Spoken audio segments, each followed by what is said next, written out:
Msiwasikize.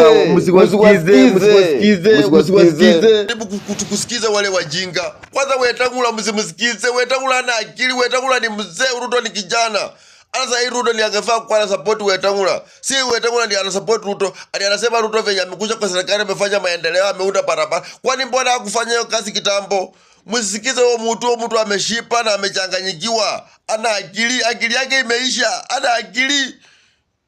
Msisupport watu wana akili. Mtu kama Barasa Kakamega kama na pia ana akili. Msisupport watu mtu yoyote anasema Ruto, yani mtu yoyote. Ikuwa hata uko Trans Nzoia, mtu yoyote anajaribu kusema Ruto tutam.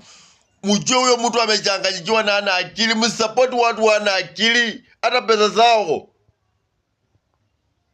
ni pesa tu wanakuja nazo hapo kuchanganya na kuchanganya. Msiseme hakuna two term, ni one term. Waluya support yetu ni Sifuna.